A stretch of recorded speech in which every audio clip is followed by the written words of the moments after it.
In today's video, I'll be teaching you all about Google Ads. More specifically, I'll be showing you everything I know after managing tens of millions of dollars over the years. I'll be giving you the same modern understanding of Google Ads that I use on a daily basis to increase, on average, my clients' revenue year over year by 30 to 50%. So I'll be fully transparent. This video is a little bit longer than what I typically record, and that's again because I'm covering A to Z topics in Google Ads. I'll be covering 10 primary topics about Google Ads today that have the highest impact to Google Ads performance, and these are the very things you need to be focused on. The first thing I'm going to cover is I'm going to talk about what the purpose of Google Ads. Secondly, I'll be covering how do you actually get your ads to do what you want them to do. Number 3, I'll be touching on conversion tracking a little bit more and the importance of it. Number 4, how do you go about selecting the right campaigns to support your goals? Number 5, what campaign settings should you be paying attention to so you can give yourself the best chance of success in Google Ads when you launch your campaign? Number 6, we'll dive into bid strategies and which one makes sense for your company and your goals. Number 7, we'll dive into keyword targeting, how to do it, and key things to consider. Number 8, we'll dive into how you should create your ad, what you should consider to write effective ad copy. Number 9, we'll dive into everybody's favorite question, which is what should my budget be for my campaign, for my overall account, to hit the goals that I have for my business. Last but not least, I'll cover and unpack 4 optimizations and things you need to be paying attention to in your ad account to ensure success, and overall, just make sure you're optimizing your account the right way. So with that, let's dive right into the video and we'll discuss what is the actual purpose of Google Ads. So in a nutshell, the purpose of running Google Ads is to make a profitable return on your ad spend investment. In other words, let's say I spend $30,000 on ads,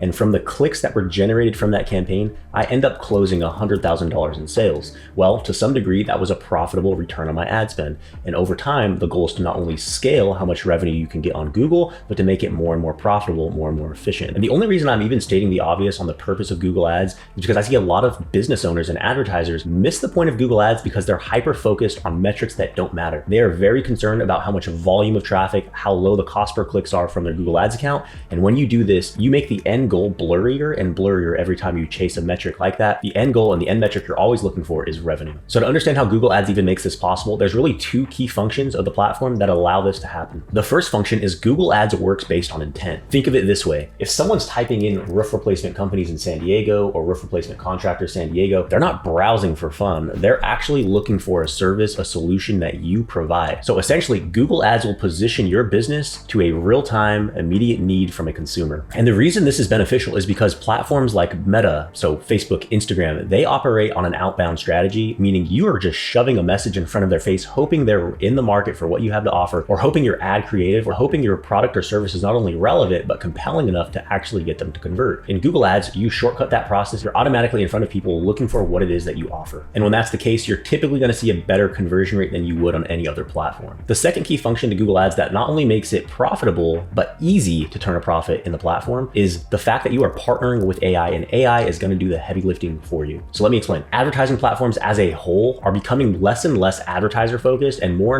algorithmic focused, meaning the more you feed an algorithm or signals to the platform that say that the platform is doing what you want it to do and that they're doing a good job, they will continue to do that. So to dive a little bit deeper, let's just say you're a roofing company. If your main goal is to generate leads for that roofing company, if you're tracking your conversions and feeding that data back to Google, and then you start telling them which leads are qualified and you feed that information back to Google and say that those actions are important to you, they will become really good over time at getting people not only who are in market for your solution, but who are most likely to become a sale from your service. And so the more you start feeding the algorithm, the easier it becomes over time, and then you'll start to see results snowball and snowball over time. And this happens because Google essentially has an infinite pool of data on users, knowing if they're in market, if they're most likely going to convert or reach out to a company. They know which step the user journey is in, and if they can match that to overall the solution you offer and your desire to get them to reach out to you, that's the whole goal of the platform. And so as you feed them more and more data over the months and years, these platforms become stronger and stronger, and less of the work is done on our end as advertisers, and Google starts to do the heavy lifting of carrying the performance month over month. And so in me saying that, that is not saying that you can just be a lazy advertiser. You should be in your ad account multiple times a week to understand your data, understand how things are trending, understand if there's any breaks and what can be improved on. So it's this dichotomy of, yes, the AI will do the heavy lifting, but you as the advertiser have data and insights that the algorithm lacks. And so if you're not supplying it with that data, with that feedback, the algorithm becomes ineffective. It takes both the advertiser and the AI to work together long-term to actually scale the account and to have a profitable account. So now that we know the purpose of Google Ads, how do we actually get Google Ads to do what we want them to do? Most advertisers, I'd probably say 40 to 50% fail before they even launch their campaigns. And that comes down to the fact that they simply do not understand how you partner with Google Ads to get them to do what you want them to do. And to be clear, Google Ads wants to partner with you. They want to partner with you because they know if they can get you a profitable profitable ad account that you'll continue to spend money on their platform, which overall becomes a win-win for both the advertiser and Google. So before I cover the 3 pillars to actually getting Google Ads to do what you want them to do, let's zoom out real fast. I just want to communicate that Google can absolutely do anything that you want them to do that is bottlenecking you from revenue. So if your company is ultimately looking to boost leads or sales, the platform puts your offer directly in front of customers who are ready to act. If you're struggling to get qualified leads, Google Ads can be trained over time to optimize for people and show to people who are most likely to become a sale after they speak to your team. Also, let's just say you have a competitor who dominates the space.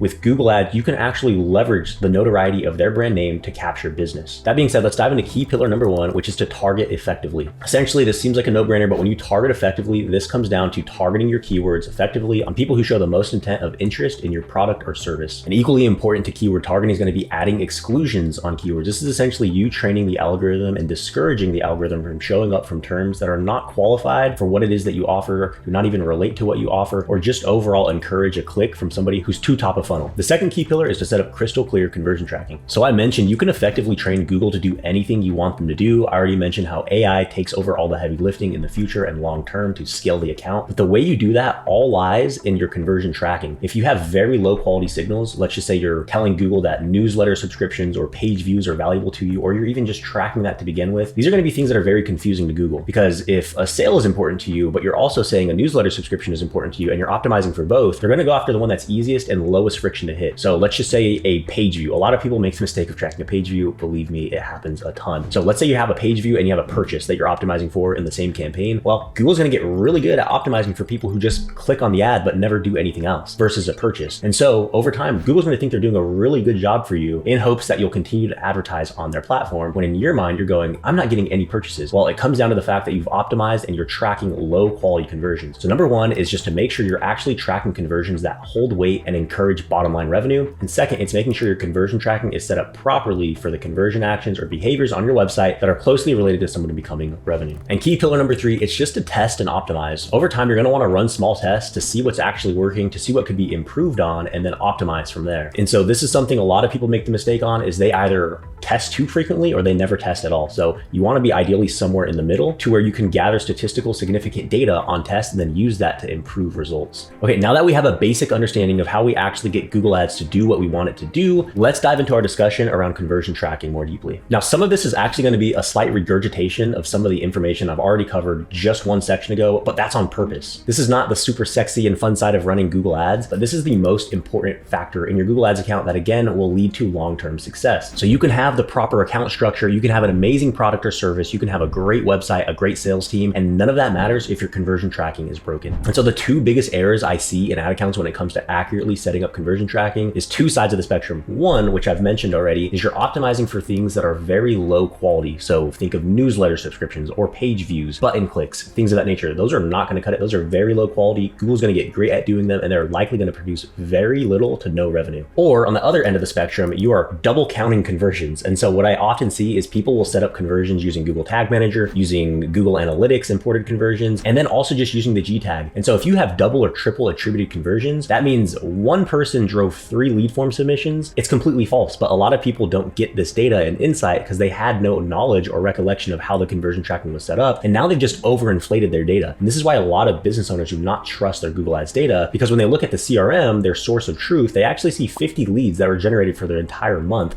But whenever they look at Google Ads, they see 100 to 150 leads, and something's not adding up. And really what's not adding up is the conversion tracking was never set up properly, or you're just over attributing conversions. And the second reason this matters is because, again, as I've mentioned, AI is very powerful and you can train the algorithm to do what you want long term. So if you have a bunch of mixed signals going to Google, or low quality or too many signals going to Google, you're going to confuse the algorithm. You want to train them properly, and the way you train them properly is to make sure you're optimizing for the best conversions possible, and secondly, make sure that nothing is over attributing. Okay, diving right into the next portion of the course, we'll be discussing what campaign type is best to support the goals that you have for your business. So Google Ads offers 7 primary different campaign types for your ad account that you can choose from. So let's dive into a brief overview of each one of these and then my recommendation for you in relation to your goals. So I'm in the overview section right now. If I were to go go and build a new campaign. And as you can see at the very start, you'll see the 7 campaign types that Google Ads offers. And so search campaign, get in front of high intent customers at the right time on Google search. So going back to my idea or example around roof replacements in San Diego or roofing contractor in San Diego, this is somebody actively looking to replace the roof of their home, and they're trying to find a business who can do it. So whatever your product or service is, this is the best campaign type to select if you want to find somebody who's very high intent for what you have to offer. So my recommendation for selecting search is really most business types, especially lead generation, to capture the intent of people who are most bottom of funnel and looking for what it is you offer. Campaign type number 2 is going to be Performance Max. And with Performance Max, as you can see right here, it says reach audience across all of Google with a single campaign. And so essentially what a Performance Max campaign does is it's going to show your ad on the search network, on YouTube, on Gmail, on shopping, on display. It's going to show you everywhere essentially. This has been Google's baby for the past 2 to 3 years now, to where they've invested so much time and energy in doing this. And so my recommendation for using PMax is test it out. I have about 90% of my lead generation clients using PMax, and it's performing very well and getting us qualified leads. And so if someone's saying that PMax can't get you qualified leads, that's false, and there's likely something broken with your setup. And PMax really is more so leveraged in the e-commerce space. It's extremely effective for people who are selling products. It's a no-brainer to set up, and you should set it up. It's very easy to set up, and honestly, it's very AI driven, so it makes it even easier on your end. Now, the downside to PMax is they offer very limited insights to what's actually working, where they're spending your money, what placements work, what placements don't work. And so this is why things like Performance Max scripts exist, so you can actually view that data, but it just sucks that you have to go somewhere outside of Google to get and extract this data. And so the next 3 I'll talk about is demand gen, display, and video. And these are all going to have somewhat of a similar goal. If your goal is exposure to a specific audience that are somewhat in market but are not actively searching your search terms, this is a great place to start. And so demand gen has various ad types, but they're primarily going to be showing you on YouTube and Gmail. Display is pretty self-explanatory. These are the display ads you see when you're on websites. They're like the little side banner. And then video is going to be pretty obvious. This is your YouTube network and your video ads that you're going to be running. And so I really only recommend any of these 3 campaigns only if you've maxed out the potential of all your bottom of funnel efforts. So if you have your PMax and your search campaigns maxed out, meaning you cannot spend any more money without getting less efficient, and you've reached your point of diminishing returns on those campaigns, then I would say invest into things that are more top of funnel, like demand generation, YouTube, and display campaigns. And next we have our shopping campaign. This is really going to be your bread and butter. This combined with PMax for e-commerce brands is going to be a gold mine right here. Shopping is what you're going to want to set up for each e-commerce brand, much like PMax. And then shopping is just going to show you on the shopping section of Google. So if I type in men's running shoes, all appear in the shopping listings. And again, I click the ad, go to the product page, and then I can convert from there. Again, this is a no-brainer if you're an e-commerce brand. And then last but not least, we do have app downloads. So this is going to be, again, more so geared toward people who have very high budgets. So if you're an organization, you have a very high budget, or you have a specific software that gets people to download it and then they convert on a higher rate than just your website, an app download makes a ton of sense. So I have an app campaign downloaded for a ministry that I work with, and they acquire most of their donations through this app download, not through their website. And so the app campaign made a lot of sense for us to launch, because the conversion rate on app to website is much different. There's a high delta there, and it made sense, and it was more profitable for us to have the app download campaign versus anything else. So if actions on your app that are similar to actions on your website convert at a higher rate than your website, then an app download campaign makes a lot of sense. Other than that, if you're just like an enterprise level brand and you guys have some sort of goal to hit X number of app downloads, then an app campaign makes sense. But I would honestly say this is probably the least managed campaign type, or the least selected campaign type in Google. After 7 years of running ads, I've only ran very few app download campaigns, because in most cases, it doesn't directly correlate with revenue. So now that we have the best campaign types selected for our ad account, let's dive into the campaign settings that are not only going to increase performance, but are also going to prevent you from wasting any money. So I'm going to be hopping into the back end of a campaign, and I'm going to be showing you what you should pay attention, what each thing means, and we'll go from there. And I will preface that this is specifically for a search campaign. As you select different campaign types that we just went over, settings will be a little bit different across campaign types, but for the most part, all the settings that I'm going to cover in this search campaign right now are going to exist in the majority of the campaigns you select. So with that, let's hop right in. So to start, you'll have your campaign name and conversion goals. So let's go over these 2 things. So campaign name, this seems pretty obvious, but I just have this as test for the sake of the video. But the important thing here is to make sure you're naming your campaigns effectively so you can organize your data. So at a bird's eye view, key stakeholders can hop into the ad account and automatically know what's working and what's not working. For example, let's just use the roof replacement company as another example. And let's say I'm nationally known and I service everywhere nationally. I have offices set up across the nation, but let's say I want to focus on the San Diego market. So what I would do to keep this pretty organized is I type in search just to understand that this is a search campaign. We are focused on the San Diego market. And for the last thing that I'll do, I'll go ahead and put in the targeted keywords that we're focused on. So for this particular campaign, let's just say we were focused on everything doing roof repair, not roof replacement, but just roof repairs. I would type in roof repair, and then this would essentially be the campaign name that I have. So when I dive into the ad account and I'm looking at the high level performance, I know that for the roof repair campaign, we're getting a very low cost per conversion or a very high cost per conversion, and that'll dictate how I either shift budget around or increase budget for the campaign. Hopping into the next thing, which is conversion goals. It's very important that you dive into this section because by default, what the settings will do is they're going to select your account default conversion. What that means is any conversion that you set up in the back end of Google Ads, it's going to track it and it's going to tell your campaign what events or what behaviors they should be optimizing for. So if you set up a page view or a button click as a conversion action, and you also have leads and phone calls set up, well, they're going to optimize for all of those. And again, most likely they're going to optimize for the thing that is easiest. And so you're likely going to see a lot of page visits, a lot of button clicks, but very few phone calls or lead form submissions. And so let's just say you did set up button clicks and page views as conversion actions. What I always recommend doing is to hit this drop down and make sure that you go to campaign specific. When you hit campaign specific, you're essentially telling Google, hey, I know we're tracking these conversions, but for this particular campaign, the only thing I care about you doing well is getting me more of X, whatever your conversion action that you select is. And so for us, I'm just going to select the purchases and submit lead forms. The way you change your campaign goals is you just click the hyperlink blue. It'll bring up all your conversion actions in the back end, and then just make sure you hit save. Okay, just go and write down the list. This isn't really going to matter. If you're a high repeat rate business, this will matter. And this is where you just submit a lead list of all your emails, and you essentially prevent those same users from clicking on your ads further. But for most lead generation businesses, this is not that applicable.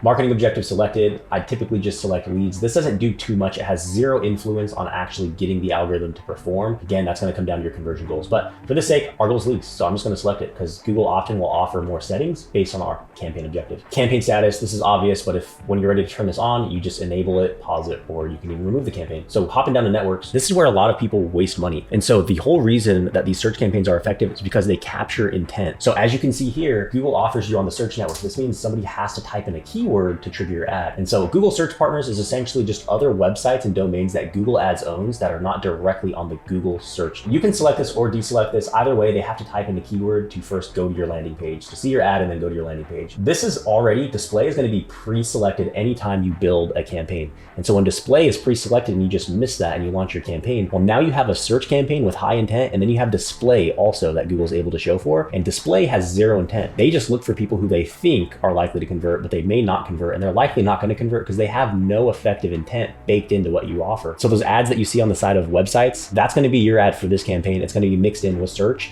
and it's going to make it very hard to understand what's working and what's not working. And so make sure that you just go in here and you deselect and save. You can deselect this one too, doesn't really matter. I typically deselect to start, but over time I'll select it to increase my number of search volume for my terms. Okay, so hopping down to locations, you would type in the location for the campaign. So for me, we're using San Diego as the example, but make sure, this is where a lot of advertisers go wrong, is they do not hit location options. What's pre-selected on Google automatically is going to be this one, which is presence or interest. So what this means is people who are in your location that you selected, which is San Diego, regularly in San Diego, or who've shown interest in your included locations. And as you can see, Google recommends this, and this is what they pre-select, which is funny to me because I do not want somebody in Europe to show some interest in San Diego that they want to travel there, and then Google shows them for my ad. And so all you want to do is you want to target people who are actually in your location who can buy your product or service. So if they're in Europe or another state that I do not service and that's not focused on this campaign, I want to exclude that. And so the way to exclude those individuals is just to make sure that you're targeting the people in the actual location. And the way you do that is make sure you just do people in or regularly in your location. Then you'd save that. Okay, continuing to go through this. Languages, very self-explanatory. I typically just select English or Spanish depending on the state. So for this, I'm just going to select English because our sales staff only speaks English. For budget, we'll get to budget here in a second, but this is essentially where you would select your budget. Bidding, this is going to be your bid strategy. This is going to effectively encourage a lot. This is essentially going to inform Google how much you're willing to pay on a cost per click basis for the keywords that you're targeting, and it's going to bleed into a lot of the performance that you see in your ad account. So we'll talk about bid strategies here in a second, but for now, we're just going to keep this one the same. Couple other things. So automatically created assets. This is an AI function in Google Ads that essentially saves you a ton of time based on the keywords you provide and your landing page. you can have Google Ads write your ad copy for you. And so this is very, very effective. And again, it saves you a lot of time. And so I automatically select it on. And when you're building your ads, Google Ads will automatically just give you ideas of things that you can include. And you can either include them or not. So I, in most cases, will do kind of a hybrid model.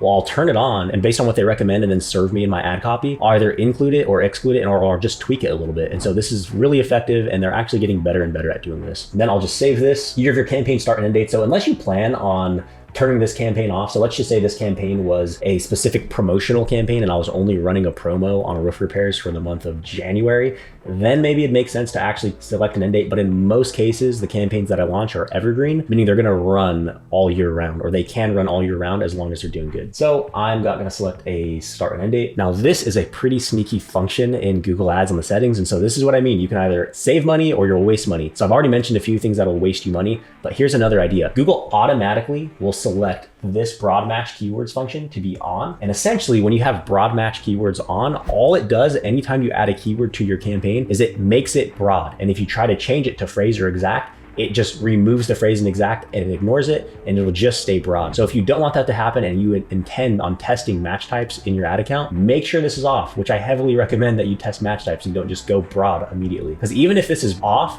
you can still test broad match in your campaign and in your ad groups. Okay, now that we've touched on the campaign settings, let's dive in a little bit deeper to the bid strategies, because that's actually a really important factor in the success of your Google Ads account. So let's talk through these bid strategies briefly and the ones I actually recommend for you. So again, let's give a proper definition to what a bid strategy is and zoom in on that for a second. Essentially, a bid strategy is setting a plan for how much money you're willing to pay to get people to click your ads. In other terms, it's like an auction, and you bid on a spot in the search results for a targeted keyword, and that strategy you select decides how much you're willing to offer, and Google essentially uses that to figure out if your ad gets shown and how often compared to other competitors. And so there's really effectively two types of bid strategies. You have manual, and this is where you're manually going in and setting the bids for each of your keywords. Then you have your automated or your smart bid strategies, and this is where Google goes in and they set the bid on each of your keywords based on the goals that you have. And so just to dive in, let's just go over each of these bid strategies and the ones I recommend. And so again, this is going to be your only manual option, is manual cost per click. And this is where you would go in, you would save it, and then at the keyword level, you would go in daily or weekly, whenever. I recommend daily if you're going to do this. You'd set your bids on each keyword on how much you're willing to pay per click. And so my recommendation with manual cost per click is really to avoid it. The only time I've actually seen manual cost per click be beneficial for me running is on a branded campaign. And so for a branded campaign, I don't really care to pay over a certain amount of money for it. I know the users who come in are already going to be qualified, and so they're more likely to convert. And so if I can control my cost with manual cost per click, then I will do that. And so manual cost per click can be very beneficial if you're running it in a branded campaign. Real fast, just to talk about smart bidding in comparison to manual bidding. Smart bidding sets the bids for you based on your campaign goals. And so what I mean is that with smart bidding, Google takes your conversions, your goals in mind that you have. So again, if you tell them that leads are important to you, they're going to essentially look at how likely is this user to convert if we were to generate this click. Their bids may be slightly higher than manual CPC, but that's fine because I care about the result, which is actually getting a lead. And so Google will either increase or decrease your cost per click based on the likelihood or the confidence they have that the user who's going to click is actually going to become a conversion. Hopping into this, we'll just talk real fast. You have maximize conversions, which is this first one. If you just select this, all Google cares about is getting the most conversions for your budget. So you see it right here. This campaign will use maximize conversions bid strategy, help you get the most conversions for your budget. So with this bid strategy, Google is concerned about one thing and one thing only, and that's getting you a conversion. And so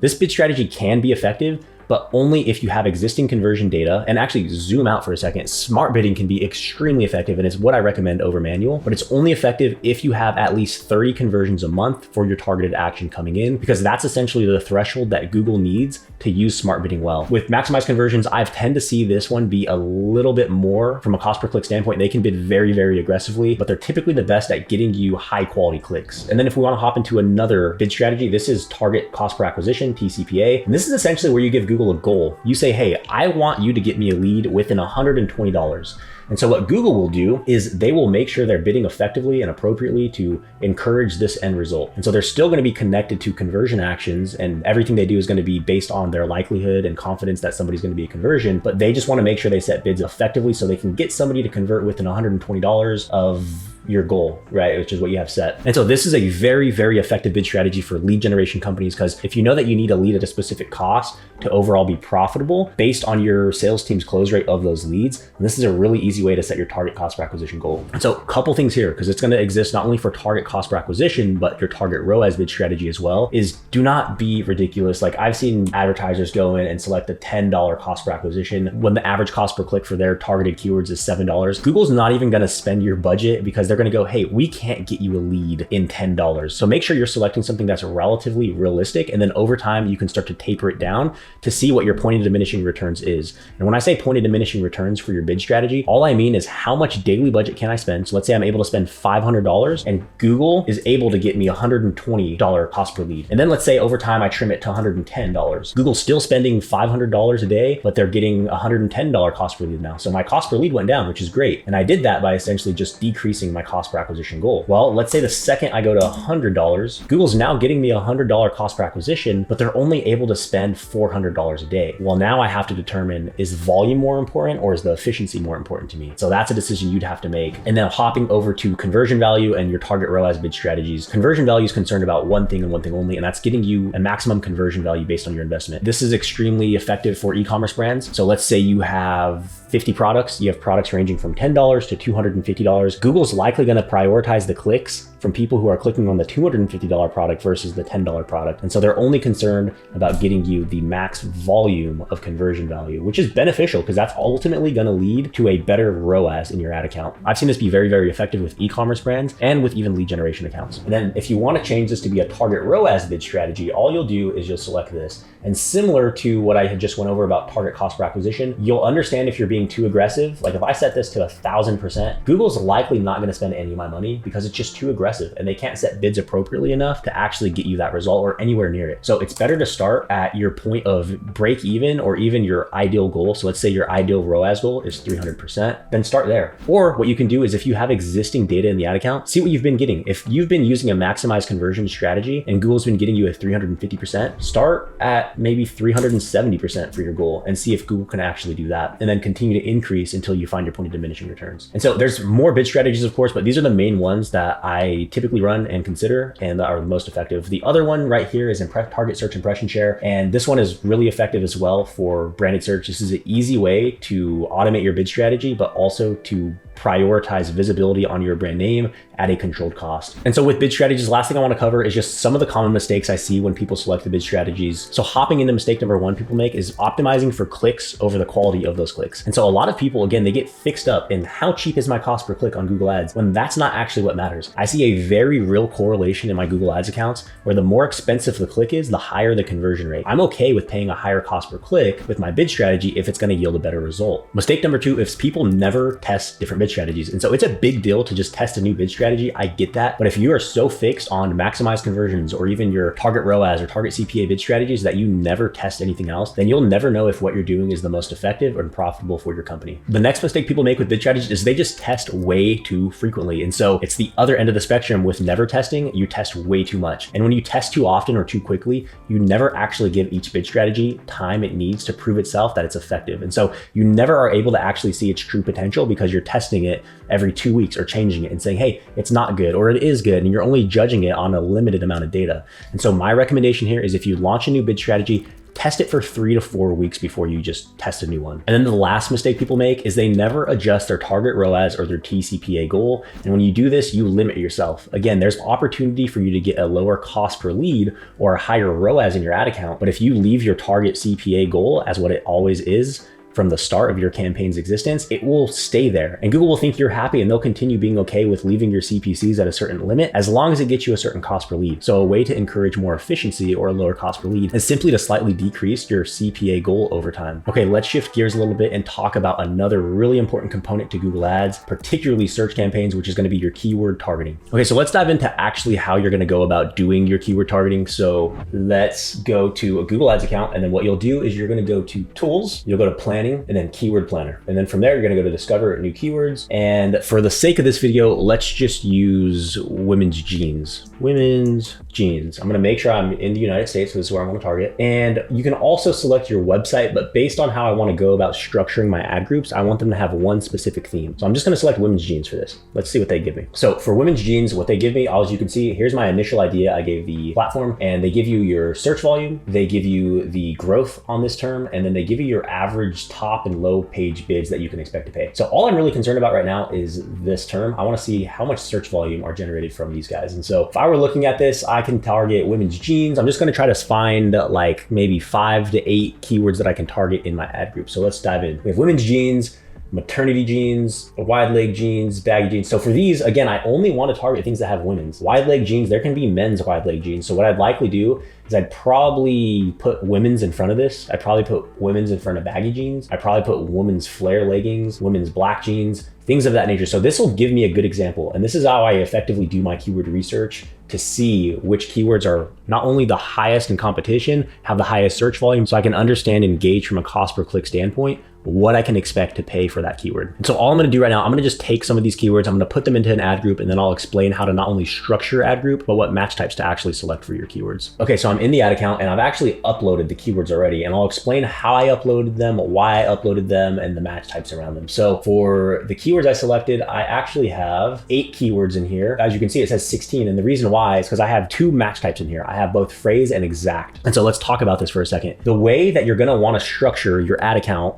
is by having your keywords exist on a single theme ad group. And so previously, the way Google operated is SKAGs, which meant you had 1 keyword per ad group and then 1 ad per ad group, essentially, so you can control the relevance of your ad groups. But this made campaign management very, very hard. It made it really, really hard for the algorithm to actually pick up and consolidate data that they can use to optimize your campaign long-term. Now, the way that account structure has evolved over the years to leverage the impact of AI is STAGs, which stands for single theme ad groups. And so as you can see here, this ad group is actually called women's jeans. And I have a bunch of various terms around women's jeans in here. And so the way you want to actually set up your ad groups is you want them to be a specific theme. The way it previously was on Google is you'd have 1 keyword per ad group and then 1 ad per ad group, and that'd control relevance. But the way Google has evolved over the years is you want to leverage single theme ad groups. And so this is why I have a bunch of different keywords in here around one specific theme, which is a product on my website, which is women's jeans. And so based on that, what you're going to do is you're going to consolidate data to 1 ad group that AI is going to be able to leverage. And then also you make it very easy to manage your account, so you don't have 20, 30, 40 different campaigns with 20, 30 different ad groups in each one. You are able to consolidate data and optimize your ad account much more easily. And then you also want to test multiple match types in that ad group. And so for me, I start with exact and phrase, and broad I will fold in later, but exact and phrase are going to bring the closest relevance to the actual keyword you're targeting and the closest meaning to the keyword you're targeting. Again, broad match can work wonders, and I leverage it from most of my ad accounts, but typically in a new campaign, I'm going to start with exact and phrase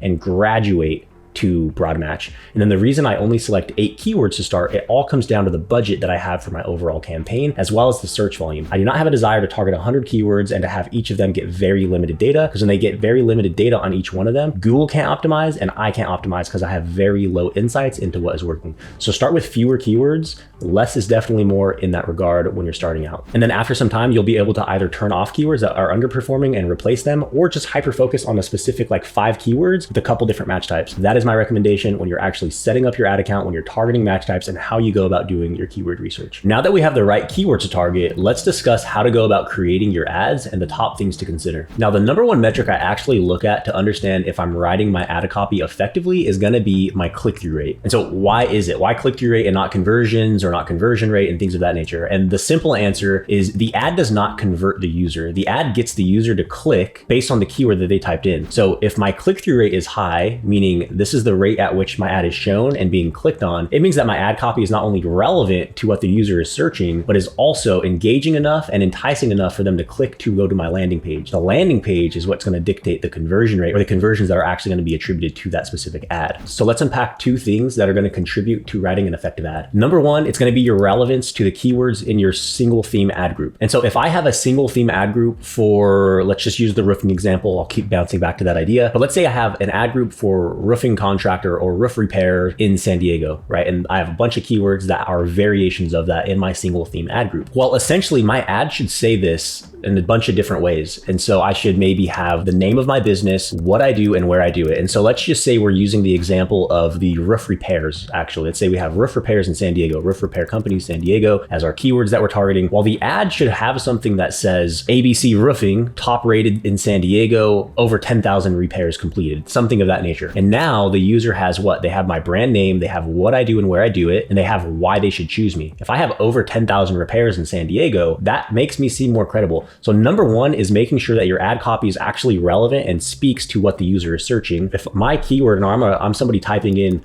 roof repairs in San Diego and I see an ad for best local plumber San Diego, I'm not going to click because the service they provide is inconsistent with what I'm actually looking to get solved. And number two is going to be flexing your credibility. So not only will your relevance get people to click at a high rate and go to your landing page to consider you and potentially submit a lead form or get in contact with you, but also your relevance, your offer, how credible you are. And these are going to be including USPs, selling points in your ad copy that make you seem more credible than your competitors. And so a few that you can include is review count. So you can say over 500 five-star reviews. You can say San Diego's top rated roof repair. You can appeal to a call to action and say free roof assessments. You can do other things and communicate and come against other pain points that you solve that competitors don't. So you can say, we offer financing available, something of that nature. And so you can have each of those be a specific headline. And just like that, we are at everybody's favorite question, which is what budget do I need for my account or for my campaign? How much?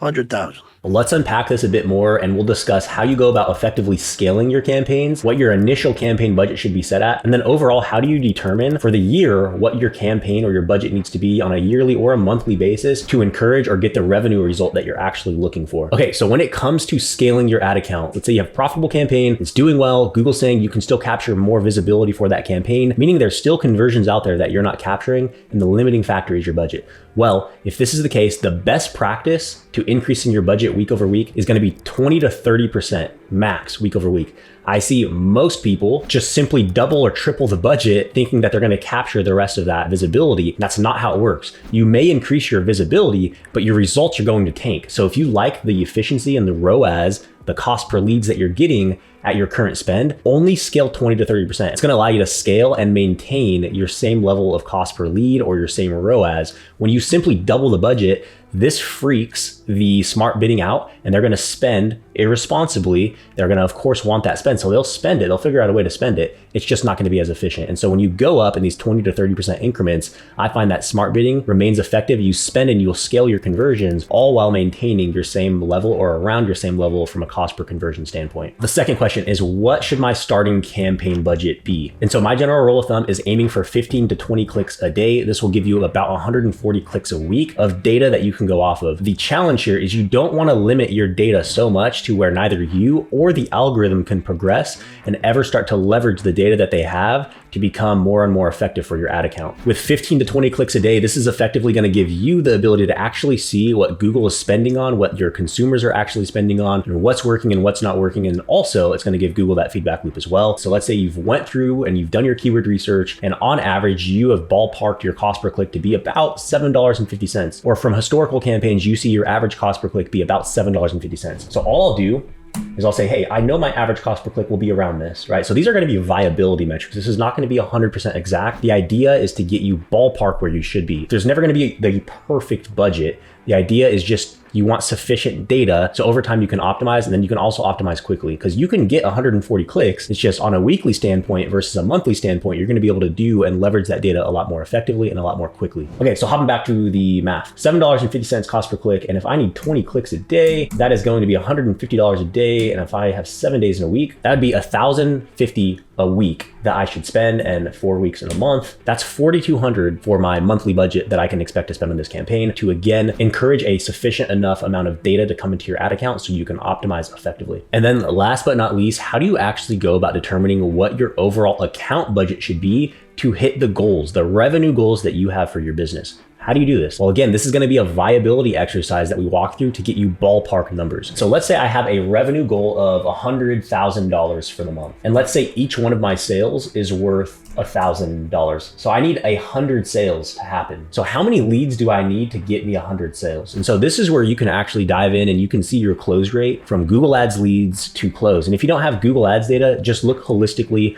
on whenever you get X number of leads in, how many sales does your team close? Let's just assume I had a 50% close rate. That would be like the best salespeople in the world. If I get 200 leads, then that would get me 100 sales. Well, how many clicks is it going to take me to get to 200 leads? And the way you'll go about this is a simple equation where you'll divide the number of leads you need by your average conversion rate. And so the average conversion rate on Google Ads is about 3.5%. So if you don't have conversion rate data in the actual ad account, you can just take the average Google Ads conversion rate and use that. So what I'll do is, again, we found out I need 200 leads. And if I divide that by, I'm going to use 3.5%. 0.035, that's 3.5%. This is how many clicks I need to get 200 leads. And I multiply that by, let's use my average cost per click again, which was $7.50 before, so 7.5. It would cost me $42.85, almost $43,000 in ad spend to generate $100,000. So this is where you got to determine, hey, is my goal effective enough? Based on your unit economics, your operating expenses, you have to determine, is this profitable enough?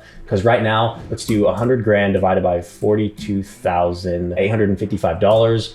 Which would be a 2.33 ROAS. So your account needs to be at a 2.33 ROAS to be at your efficiency goal, but it needs to be at the scale that gets you 100 grand in sales. And again, this will change. The conversion rate may go up or it may decline. And based on that, that'll shift your number of goals. So if your conversion rate is 6, 7, 8%, which is usually in most cases, my conversion rate is always higher than a 3.5%. I'm just using worst case scenario numbers to understand what my spend has to be. So if your conversion rate is better than that, you use your active conversion rate over the last 3 months to determine what your number of clicks and costs should be to understand what you need to be spending on a monthly basis. Okay, if you made it this far in the video, thank you so much. We're gonna actually be covering now the things that a lot of people neglect in the ad account that either really help and hurt your ad account. So let's dive into those right now. So there's 4 main things that I'll cover. And the first one, a lot of people know about it, but they either don't do it or they do it ineffectively. And this is making sure you're adding negative keywords on an ongoing basis. The purpose of adding a negative keyword, this is where you go into your search campaigns, you'll go on the left side to insights, and then you go to search terms, and then make sure you just select. So let's look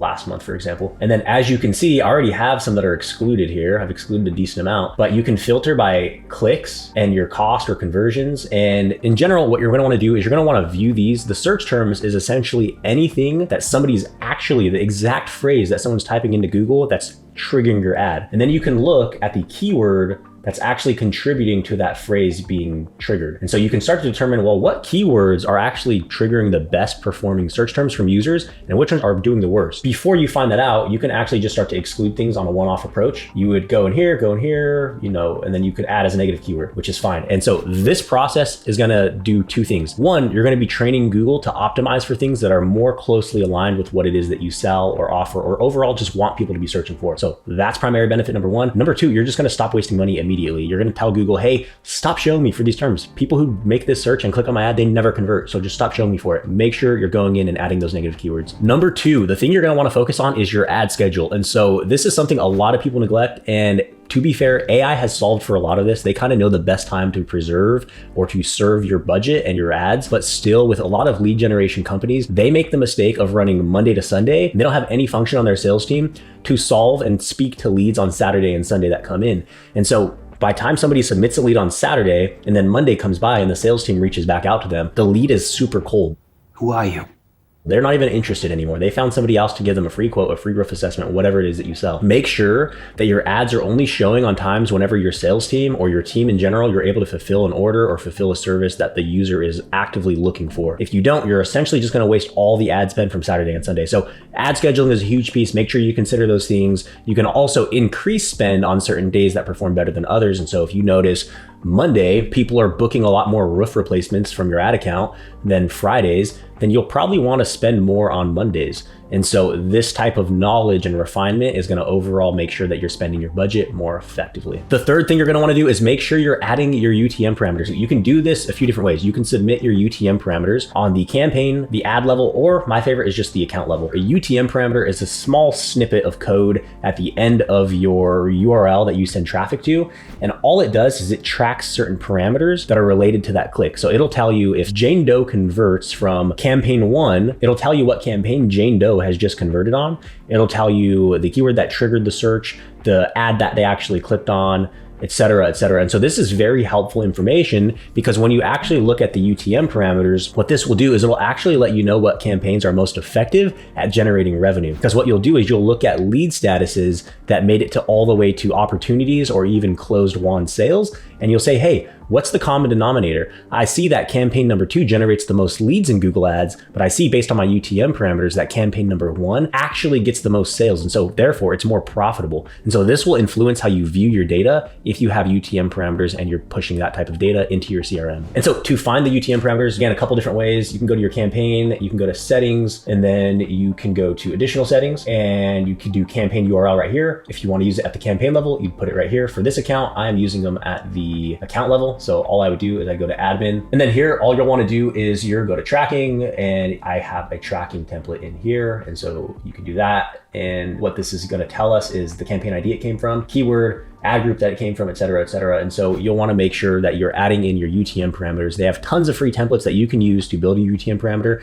and then you just submit it in there and it dynamically will pull the info for you. And so that's all you have to do. It's pretty set it and forget it after you've set it up once. And then last but not least, and really this is the most important one if you are a lead generation business, and this is implementing offline conversion tracking. So I just talked about UTM parameters, but if you can feed that data immediately to Google Ads so they will also know what campaign is most effective at driving revenue, then that is better. That's going to influence the algorithm to optimize for bottom line revenue. It's going to influence more qualified leads whenever you get a lead from your Google Ads. And so as you can see right here, for a typical lead generation business, they'd probably be tracking submit a lead form, a phone call, and maybe any other form of contact, maybe a booked appointment, depending on what custom conversion that is. As you can see, we are tracking a purchase and a qualified lead. Well, how do we do that? We have offline conversion tracking set up. So we know that when somebody became a submitted lead form, they actually also made it to a qualified lead status, meaning my sales team spoke to them, my sales team qualified them in HubSpot and said, hey, this lead that came from Google Ads